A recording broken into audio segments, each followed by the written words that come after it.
Lalu, kalau misalnya kita bicara mengenai wasiat, maka wasiat itu adalah sesuatu yang akan aktif.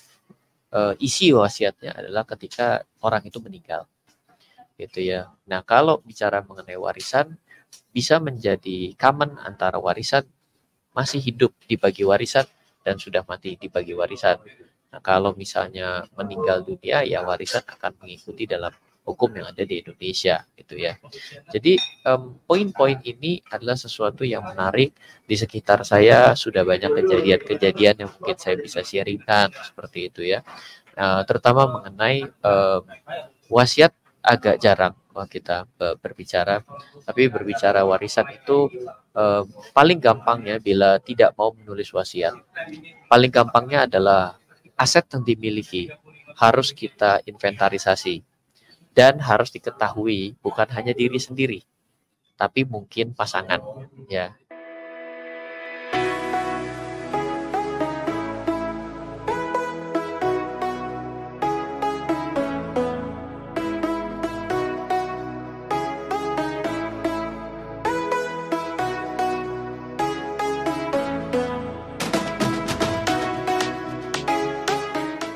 Ini adalah hal yang gak kalah tabunya sebenarnya kalau mau diakui di sekitar kita membicarakan hal yang sifatnya adalah warisan, hibah dan wasiat gitu ya.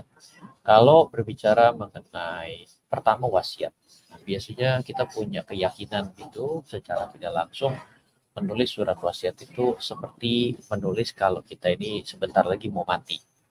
Sehingga dianggap kita tidak berharap kita panjang umur.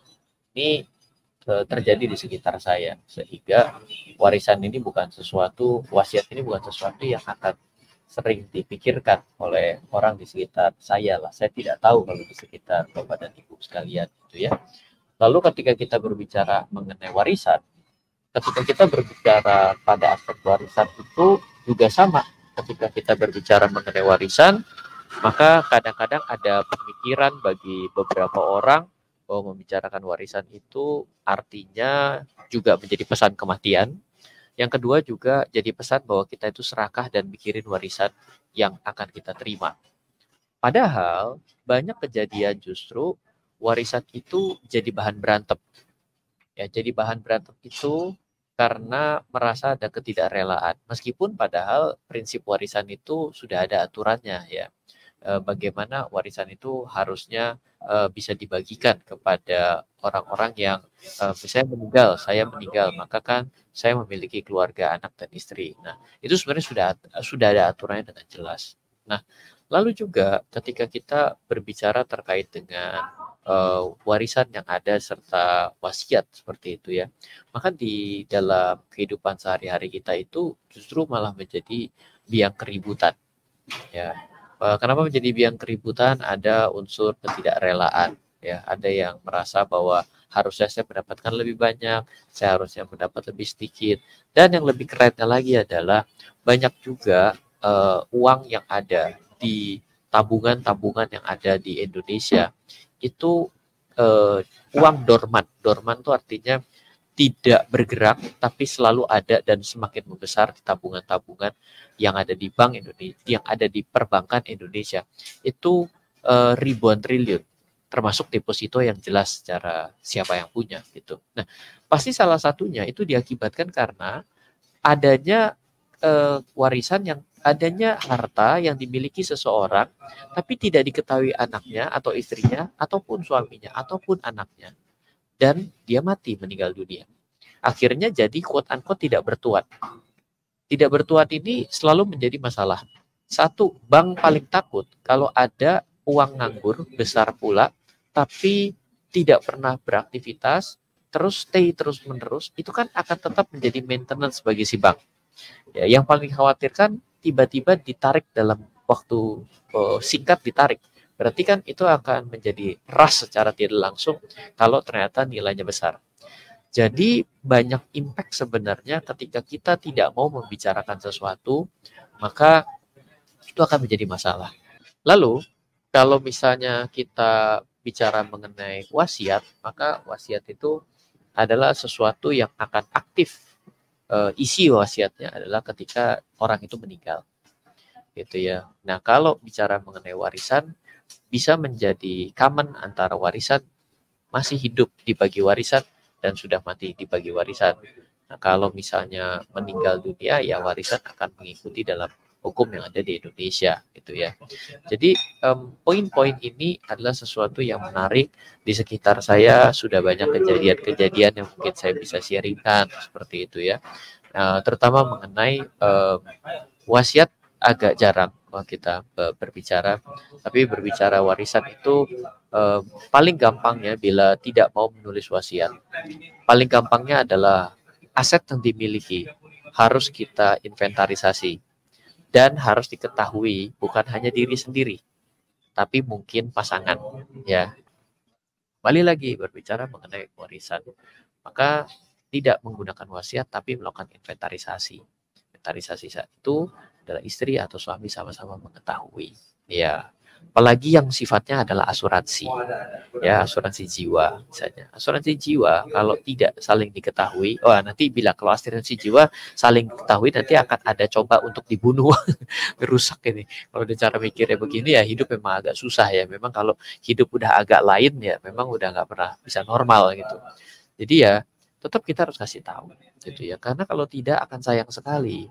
Banyak harta yang tidak bertuan. Kalau kita berbicara mengenai warisan kepada anak-anak kita, di mana mereka tidak memiliki kaki yang kuat, malah akan menjadi hal yang menghabiskan buat mereka. Ini kalau harta, jangan lupa. Ketika kita berbicara mengenai harta, maka hutang itu juga bagian yang diwariskan. Nah, jadi buat kita yang pada hari ini berhutang, ya kita berpikir bahwa hidup kita mampu, hidup kita mau menyelesaikan, mampu dan mau. Karena ada yang mau, tidak mau, tapi mampu. Nah ini sebenarnya itikat buruk dalam berhutang. Maka di bagian ini hati-hati.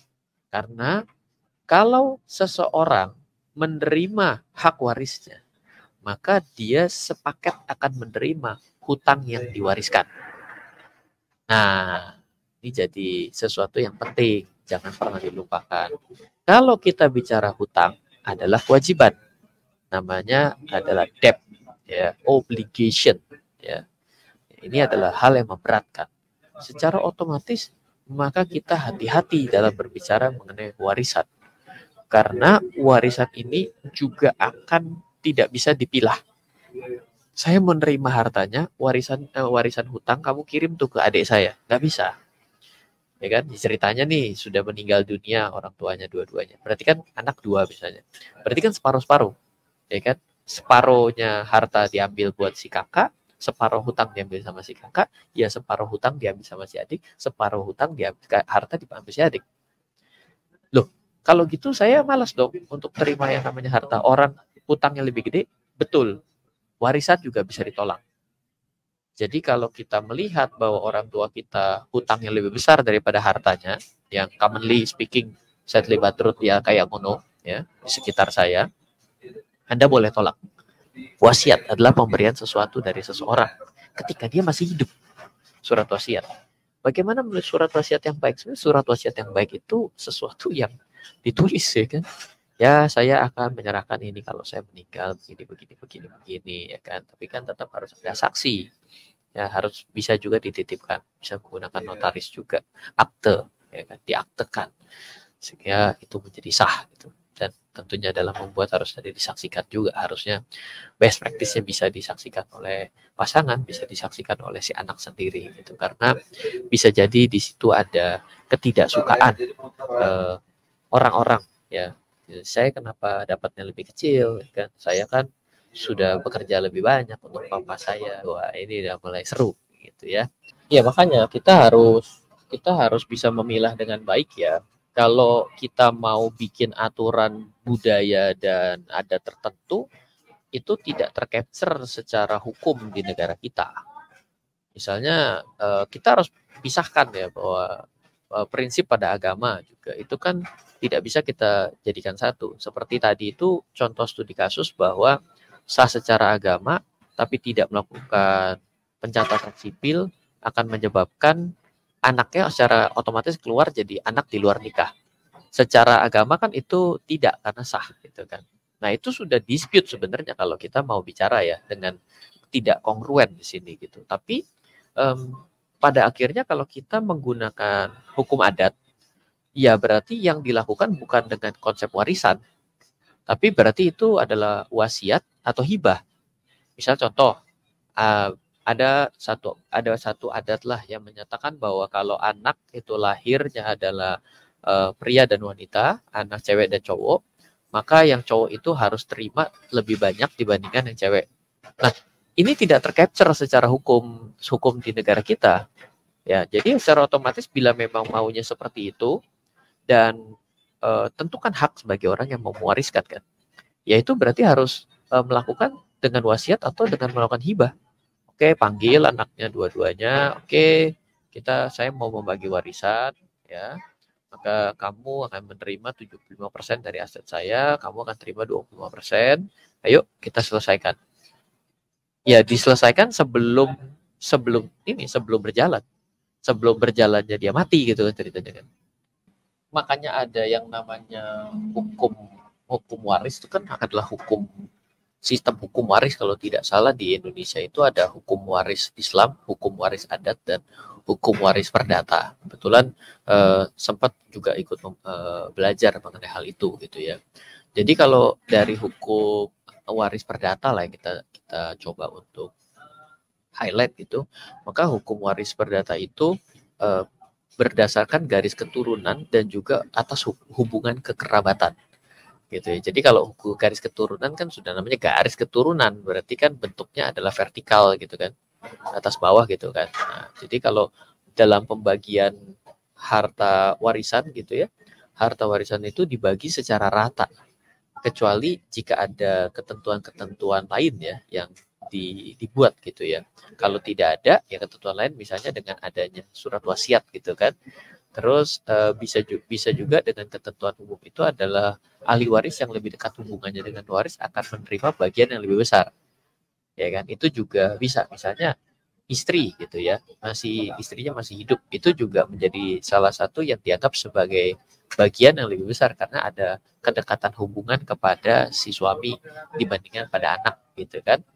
Dan juga dalam konsep warisan itu juga hutang daripada yang mewarisi itu harus dilunasi terlebih dahulu sebelum harta warisan dibagi kepada ahli waris. Biasanya poinnya seperti itu. Gitu. Sebenarnya kalau gini ya, kita masih tahu ya, di dalam hukum dan di dalam aturan yang dibuat itu sebenarnya akan saling memapping. Memapping itu artinya akan saling mengadopsi. Gitu. Jadi sebenarnya umumnya di dunia juga prinsip dasarnya itu adalah berdasarkan garis keturunan dan hubungan kekerabatan. Jadi kalau Indonesia itu di dalam pembuatan sebuah regulasi itu studinya itu adalah di tempat mana yang sudah sukses. Jadi di sini tidak melakukan inovasi aturan itu dengan cara benar-benar dibuat dari baru sehingga kalau kita lihat, wih gila nih aturan adalah yang pertama di dunia. Itu kayaknya enggak sih gitu Om David dalam semua hal gitu ya. Nah, kalau di hukum waris yang saya pernah tahu itu misalnya di Inggris ya, itu adalah ada bagian yang ahli waris yang berhak menerima yang dijamin dan ahli waris yang berhak menerima bagian yang dijamin gitu ya. Jadi ahli waris yang menerima bagian yang dijamin itu yang sudah ditentukan terlebih dahulu, yaitu adalah pasangan, anak, dan orang tua. Lalu untuk ahli waris yang menerima hak tidak dijamin itu adalah yang menerima bagian bersisa harta setelah bagian ahli waris utama telah dipenuhi. Itu di Inggris yang setahu saya seperti itu. Iya, jadi memang yang berteriak itu adalah karena gini lah, dalam hidup kita itu kadang-kadang orang memang susah ya, karena pada akhirnya kan primitif ya, otak primitif kita itu kan just simple mencari nikmat menjauhi sengsara. Kita bila stay pada cara berpikir itu terus-menerus ya kita sebenarnya tidak beda dengan kera. Gitu. Maksudnya apa? Lah ya kita tidak bisa mengambil kondisi yang baiknya aja tanpa berpikir hal yang buruknya. Dan kita tidak bisa berpikir kalau enaknya saya akan ambil hukum ini, kalau nggak enaknya saya akan ambil hukum yang itu.